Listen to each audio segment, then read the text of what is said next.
Ani isa tokkodha ka lafaaf samii dadee kanalleen kan jiraachise malee Hayyee waaqni tokkotti mukaaf waaqessitu reefi gaalaaf suni waaqni inni tokkotti waaqessitu suni waaqa dadhabudha. hin dadhabu hin qabu hin jaaru hin dadhabu hin beelatu Hin du'a. isa dhugaatiidha. Hin du'a. Du'a injifateetidhaan gala. Waaqayyotu du'ee du'a injifate. Eeyyeen. Waaqayyotu du'e. Ni du'e namatu ejjeese ni du'e du'as keessaa naqa'e. Waaqayyoon namatu ajjeese. Eeyyeen. Waaqayyoon namatu ajjeese. Dhiigicha du'a isaatiidhaan du'a silaanattaan gad dhufu du'a isaatiidhaan naannoo du'a silaanattaan dhufu du'a sunnarraa du'a isaatiidhaan irraa nafe. Dhiigni isaa kan Waaqayyoon dhangala'ee namatu ajjeeseeni. Waaqa namni ajjeesu waaqessi taati. akkamitti waaqeensiin sila nama ejjeese la waaqii sila laana ejjeesan laana akka hin tolchanii nama kana deebi'ee alleen in ejjeesan ni jedha. Waaqni yoo du'e ammoo waaqni waaqatu du'e miti namatu ejjeesee miti. Akkamitti waaqa namni ajjeesaan jedhe? Humna akkamiin? Na ajjeese bakka na ajjeesan na du'e na ajjeesan ammuun akka ajjeefametti hin duunamuun ni ka'e. Waaqayyo hin du'a ka jedhu mee macaafa keessa ragaa kennuu hin dandeessa? La hawla wala quwwata illa billah. La hawla. Na ashadde beete ashaa wanni waan jiraatedha beeki akkamuun diinaa walii gargar ba'aneef diina fuuluma nabii Muhammad kanaa fi fuulama nabii Isaa isin baantaan kanatti gargar ba'an malee kuni Hayyee macaafa keessa akka jedhu dhagaa jirta? Baaybilitti namantaa? Ina mana akkamitti namanne? Hayyee mee bani mee? Hayyee maalitti? Ximootiyoos tokkoffaa boqonnaa 6 lakkoofsa 16 bani mee? Ximootiyoos tokkoffaa boqonnaa 6 lakkoofsa 16. 6:16 irratti. Hayyee mee dubbisi meechirra? Egaa dhibbaa bilisaan baafadha.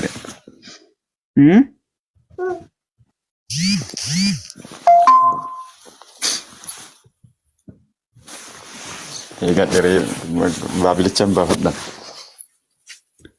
Hayyee.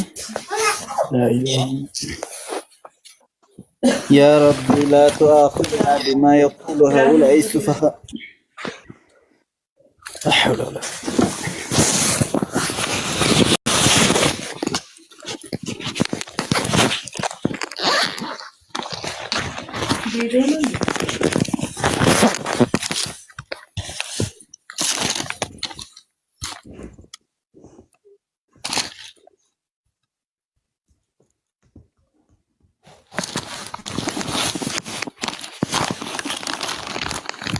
Banamuu didee Akiliiluu. Banamutti barbaadutu jira banachuu jira. Hayyee.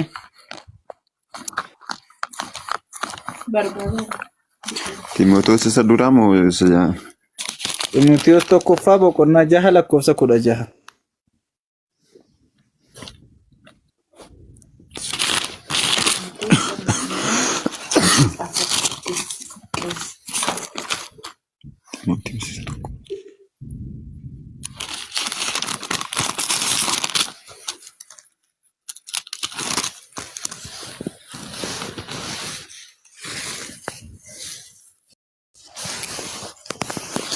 Waaqayyoon duwwaatu hin du'u inni ifa humnaati.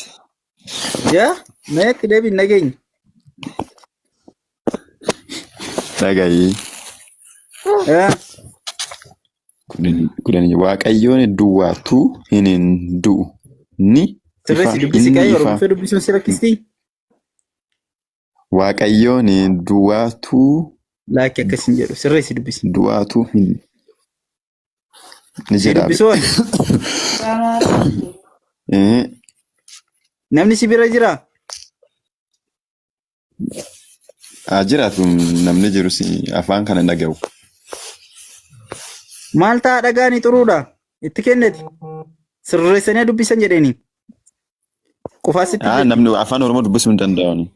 Afaan Oromoo dubbisuu hin danda'u. Kitaabichi keefama. Ansi dubbisuu? Eeyyee dubbisime. Eeyyee dubbisi. Waaqayyo duwwaatu hin du'u. Maal jedhee? Waaqayyo duwwaatu hin Mee du'u. jedhee? Waaqayyo duwwaatu Nagama. jedhimi. Waaqayyo duwwaatu Nagama dubbanni dubbisate. inni ifa homtinuu itti dhiyaachuu hin dandeenye keessa jiraata. Namni takka isa hin argine, isa arguus hin danda'u. Isaaf ulfinnii fi aangoon bara baraa haa ta'u ameen jedhe. Sirrii moo sobe? Dhugaadha. Sirrii tansii dubbise. Hin jedhama dubbisichi. Mee maal jedhe jalqaba irratti? Waaqayyo duwwaatu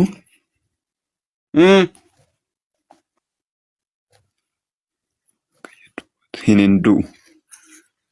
Waaqayyo duwwaatu hin du'a moo hin du'e? Hin du'u. Hin du'a jedha lakkibboo. Sirreessi dubbisi maal taate? Akka kitaabni jedhutti hin du'u jedha.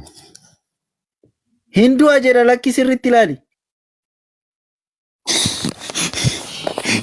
Duu kan jedhu waaqayyo du'ee namni kanaaf sirriidhuma wangeelli kan jedhe maarre. Intalli kun nagaan qabdu. Ayya akiliinu. Waaqayyo duwwaatu hin du'u jedhe miti. Ayyee ati immoo amma waaqayyo hin du'e naan hin jenne. Akka kitaabnichi iddoo sana gahee ilaalle ammoo akka duraan dubbisichi akka paastorootiin akka dubbisanii duraan dubbisi akka ani argetti ni jedha. Du'eetidhaan du'a injifateetidhaan kadhee. Ayyee isa yaada keetii moo isa macaafaatu sirriidha jettee yaadda? Isa kamtu sirriidha jettee yaadda? Sunis dubbisees na arge. Sunis dubbisee na arge kanas dubbisees na arge. Sullees akkasini jedha kullee ni jedha ka duraas dubbisees na arge. Abadan kan akkas jedhu bakka tokko hin jiru yoo jiraate fideem. Kan waaqayyo du'a. Hinuma maal jedha dhaggeeffadha lamas xuruutti guutuu isaa dubbisi hubannoodhaan qalbii hubannootiin dubbisi si galee qalbii hubannootiin dubbisi waaqayyo duwwaatu maaliin ta'u jedhe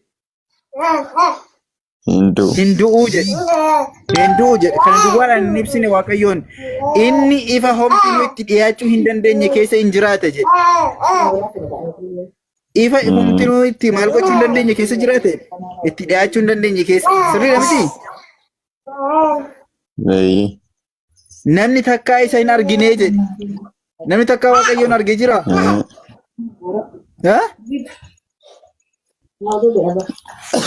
Isa akka duraan jedhatamu akka kitaabni jedhu. Akka macaafaatti si taasaa jira ragaa malee. Namni takkaa isa hin argine isa arguus hin danda'u. Isaaf ulfinnii fi aangoon bara baraan haa ta'u jedhamee. Ameen jedhimeeti. Kitaabicha macaafatu jedhamee ni jedhama. Atis jedhiga. Ameen macaafatu jedhamee ameen ni jedhama. Macaafatu jedhe malee namni hin jenne beekbar. Hayyee waaqayyoon du'a jettamuun du'u jettaree ammati.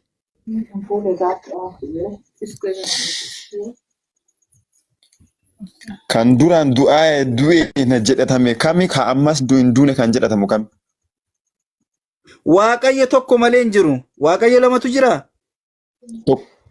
Tokko malee kan dura kan lamaaf sadiitu jira jedhanii kan ittiin amanuun hin jiru beekbar. Hayyee waaqni tokkichi sun immoo waaqayyo duwwaatu hin du'u jedheera moo hin jenne macaafni ati qulqulluu dhattee itti amantu. Kan arguu jira inni amana kan. Hayyee namanta akkuma yaadamu mataa keetti immoo waaqni tokkichi hin du'a jettee yaaddamu hin du'a jettee yaadda.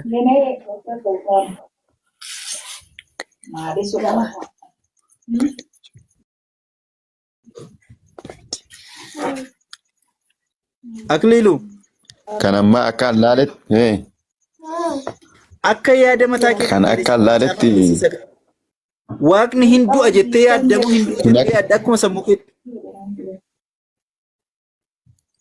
Beemacaafni akkaan beekuletti du'eetadhaan du'a injifateedhaan ka'ee jedhama malee du'ee akka du'eetti hafee jedhama. Macaafni ka jedhu amma sitti agarsiise waaqayyo duwwaatu hin du'u jedha. Waaqni akka hin duune mirkaneessine bara kana jala dabarre. Waaqni hin du'u. Ishee kan akka amma akka macaafni jedhutti yoo amanamaadha. Hayyee akka macaafni jedhutti waaqni hin du'u hin jettaate amma. Akka macaafni jedhetti yoo arge hin du'u akka macaafni kana kan dubbatu jiru kanaadha hin du'u jedha. Ati akka macaafni jedhutti namantamu naman ture? Akka macaafni jedhutti amanaa miire. Hayyee ayishi bakka biraallee si dabalu. Bakka biraa yaayyees na dabalu. Yaayyee. Dabalu? Yaayyee. مرحبا مرحبا مرحبا مرحبا مرحبا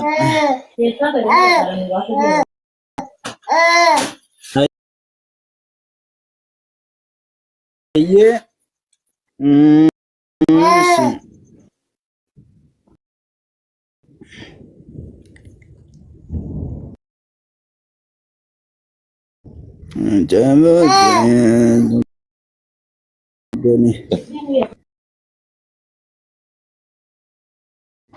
يا سلامك يا سلامك يا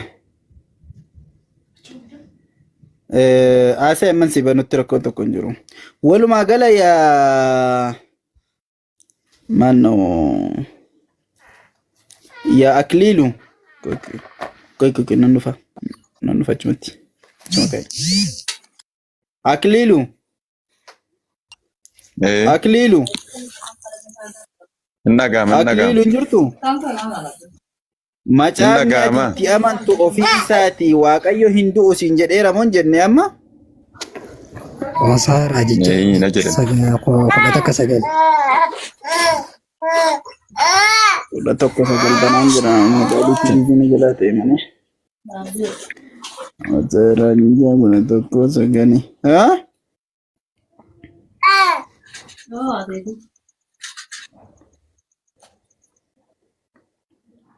Hayyee ani deemsa kan sababa deebi'ee fireemiin balleessanii waaqayyo malee nama miti ani isa qulqulluu si gidduu jiraatudha ni jaasitiin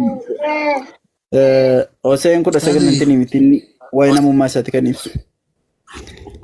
Jechuun akkan duune erga hubatee ammas akka naman taanes Yesuus akka nama ta'e isaa hubatu Yohaannis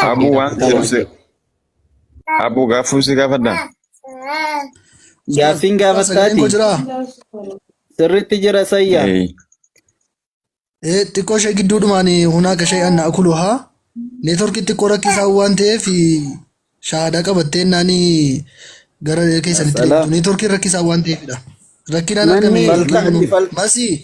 Faltaati. As gabbichaa taallu. Banee jira. Masii maayik ishee dhufachiu. Allahu akbar. Musa mana daga shahada jiraatee barreessitu. Neetworkii baay'ee rakkisa giddiitiin silkii meeqaan galtee ammayyuu hayyaa haa ta'u ishee masii ይሰማሻል? አዎ ይሰማኛል። Ayyee baallafa'u yeroo darbee gaafadheera waan hunda mana kaleessa natti fakkaata xiqqoo neetworkiin rakkisnaa deemtee baate waan hunda dubbannee turre waliin ustaas sagaleen koo jiraami? Issammaan. Akkan laa ustaaz Abu Xalhaatiin ol guddisaa akkana shahaadaadhuma haa qabattu ማንም እንዳላስገደዳት እስልምና በራሷ ፍላጎት በራሷ ፍቃድ ፈቅዳ ፈልጋ እንደመጣችበት እንደዛ ሁሉ ተናግራለች። አልহামዱሊላህ ረብል ዓለሚን ባለፈው ሻሃዳ ላስይዛት ብዬ ትንሽ ኔትወርክ አስቸግሯት ወረደችና አሁን ደግሞ ሻሃዳ መያዝ ፈልጋለሁ ኔትወርክ ትንሽ አሁን ይሻላል መሰለኝ አለችኝ። ስለዚህ ቀብሲሳ አቡ ጠልሃ ክያ ያ ሰላም ያ ሰላም ያ ሰላም ያ ሰላም መሲ mee ustaaz Ali akkamitol gashanna abdii Muusaa dhiifamanaaf godhiiti ustaaz Aliin kun erga badee guyyaa meeqa mee xiqqoo sagalee isaa achumaan nageenya afwan hayya hawaasa labu xalaa kiyya shaadaa itti fufi Ali kam yoo tokko Ali Sultaan tokko dhufe eessaa akka inni been beekon ayya nama biraan buusa taash taat been ay Messi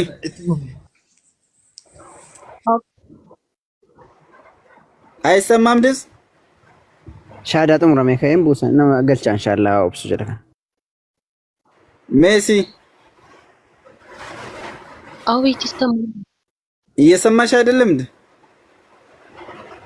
እየሰማሁ ነው። መርሐባ ቪዲዮ መውጣት ትችላለሽ? አዎ ትችላለሽ። كيفاش እስቲ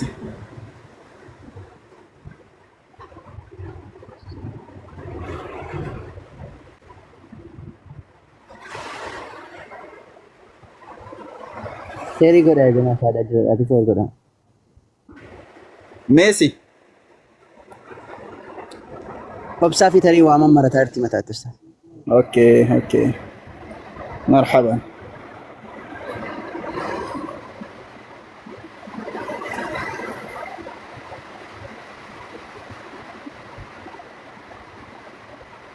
ustaaz Hamdiin osoo jiraatanii afaanii maaliffaatiin qabsiisan ነበረ ያ ሰላም ያ ሰላም ሜሲ እንኳን ደህና መጣሽ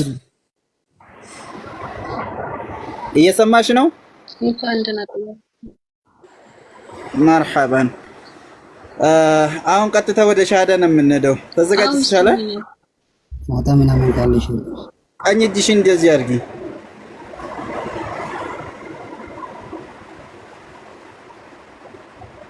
ቀኝ እጁን مرحبا ከኔ ጋር ነው የምትይው أشهد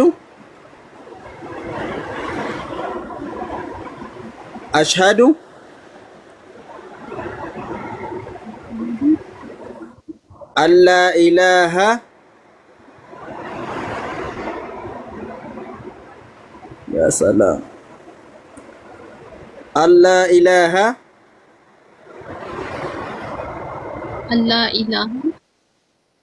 إلا الله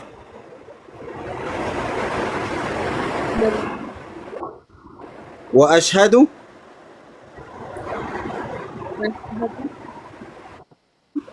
أن محمدا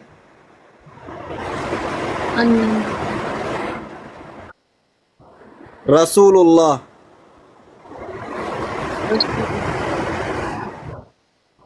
وأشهد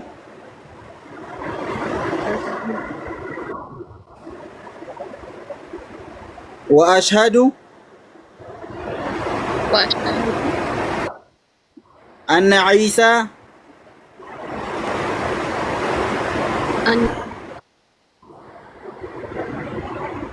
عبد الله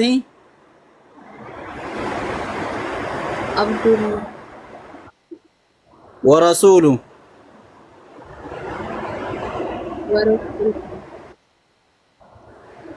አሁን ደግሞ በአማርኛ ነው የምንለው ከአላህ በስተቀር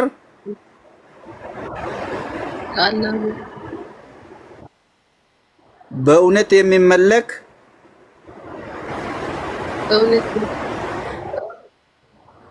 አምላክ አለመኖሩ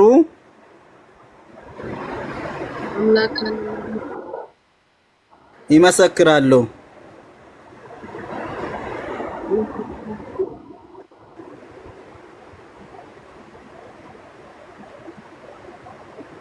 ይመሰክራሉ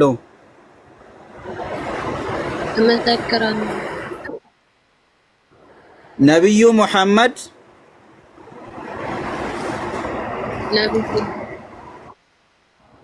የአላህ መልእክተኛና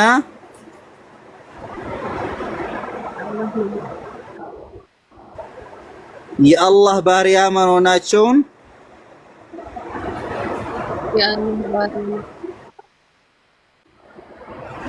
የአላህ ባሪያ መሆናቸውን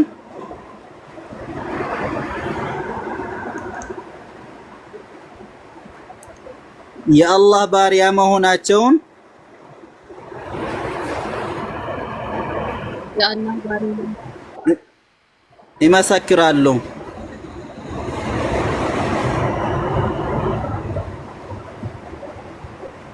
ኢየሱስ ክርስቶስም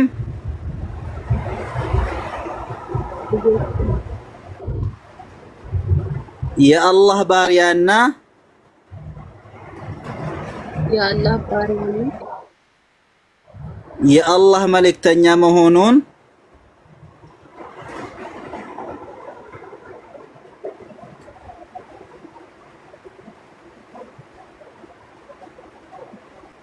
የአላህ መልእክተኛ መሆኑን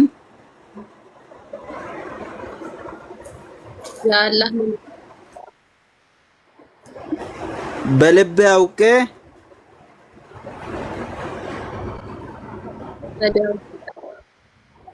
በምላሴ ይመሰክራለሁ።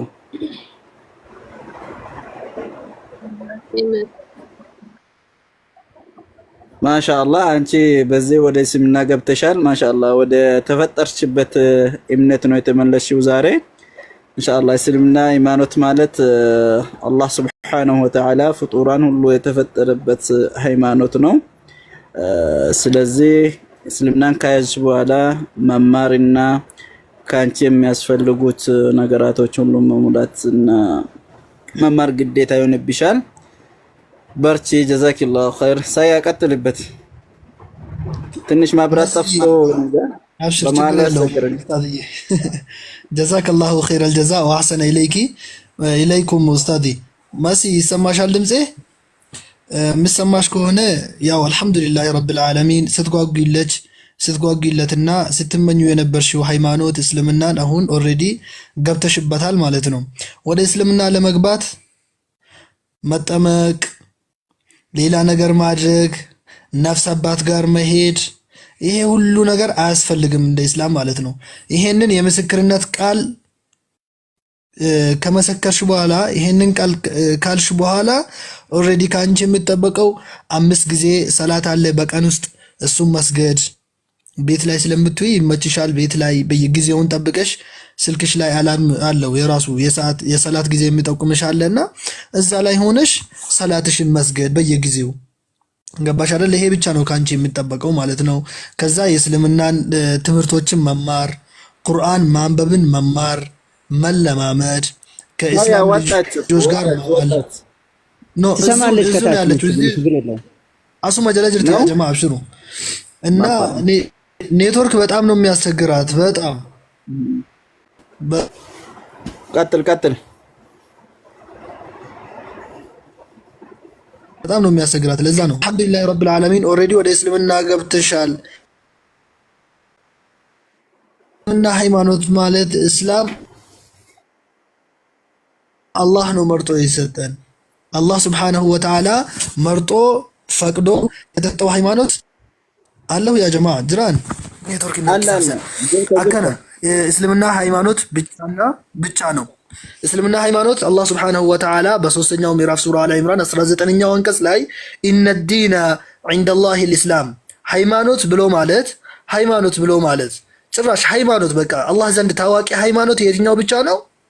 እውቅና ያለው ኢስላም የሚባለው ሃይማኖት ብቻ ነው። ኢስላም የሚባል ሃይማኖት ብቻ አላህ ዘንድ ይታወቃል።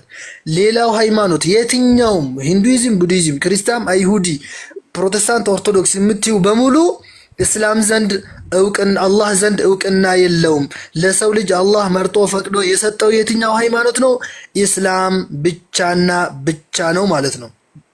ወመን የብተጊ ገይረል ኢስላም ዲነን ከእስልምና ሃይማኖት ውጪ ሌላን ሃይማኖት የሚፈልግ ካለ የሚከተል ካለ ፈለን ዩቅበለ ሚንሁ ይሄ ሃይማኖቱ ተቀባይነት የለውም። ኦርቶዶክስ ተቀባይነት የለውም። ፕሮቴስታንት ተቀባይነት የለውም። ካቶሊክ ተቀባይነት የለውም። አንጋሊካን ብትል አይሁዲ ብትል የትኛውም ሃይማኖት ተቀባይነት የለውም። ተቀባይነት ያለው ሃይማኖት የትኛው ብቻ ነው? ኢስላም ብቻ ነው ማለት ነው።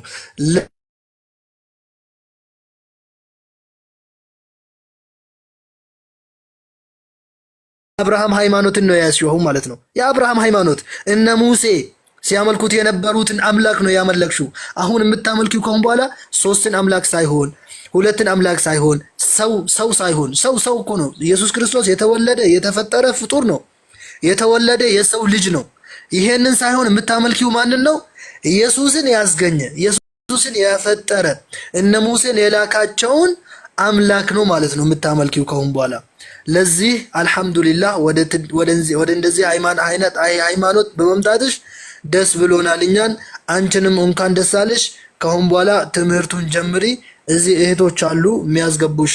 ዛሬም አረጉያሲ እንተሊ ቶኮ ስለ ከራኢሞቲና ባጫሌ ወጅ ሻሃዳ ቀብሲስኔ ቱሬ ያው ቪዲዮን ሳይሞር እንተናረ ቱሬ ሙጫ ቲክቶክ ከነረተ ካምቤ ከምቱ ድንጋጤ ነው። ቪዲዮ አባሳው ሶ ቤኪስ ነው ተረቲ ድንጋጤ ነው ለፕሮቴስታንት ህዝብ ኡመተ ጴንጤ ዳፊ ናሱ ጭማል እንተለ ጀብዱ ሚዲያ ከነረቲ ቤከምቱ ቲክቶክ ይረቲ አስረ ዱፍቴ አካን ኡመተ ፈልማ ቱርቴ ሳዘባ ጫሌ ወጅን ስለ ከራኢሞ ሻሃዳ ቀብሲስኔ ተኮፋ ሰበበ ከና ወልገኘዩ ከራኢሞ ግሩፕ ሻሃዳ ቀብሲስኔ አስረት ሻሃዳን ቀበዶ ጀቴ በርግጥ ዮሽን አስረት ሻሃዳ ቀበቴ ረኮ ሄዱ ረገው ደንዳ አኩሙን ፓስተሮቱ ጉርጉዶ አርጋ ጅሩት ጀቹዳ እንተላ አብዲ ሙሳፋ ኤኙፋ ኑን አስረቲ ሄዱ ኑ ፉልዶ ዳበቱዳን ቤከምቱ እንተላ ከና አልহামዱሊላህ ረብል ዓለሚን ሻሃዳ ቀበቴ ኢጆሌ ዱርባ ገሬ ቁርአና ቀበኒቲ አከደበለን ኡስታዝ አብዲ ሞኙ ልብሳ ኤኙቱ ግሩፕ ነቃ الحاسسانيس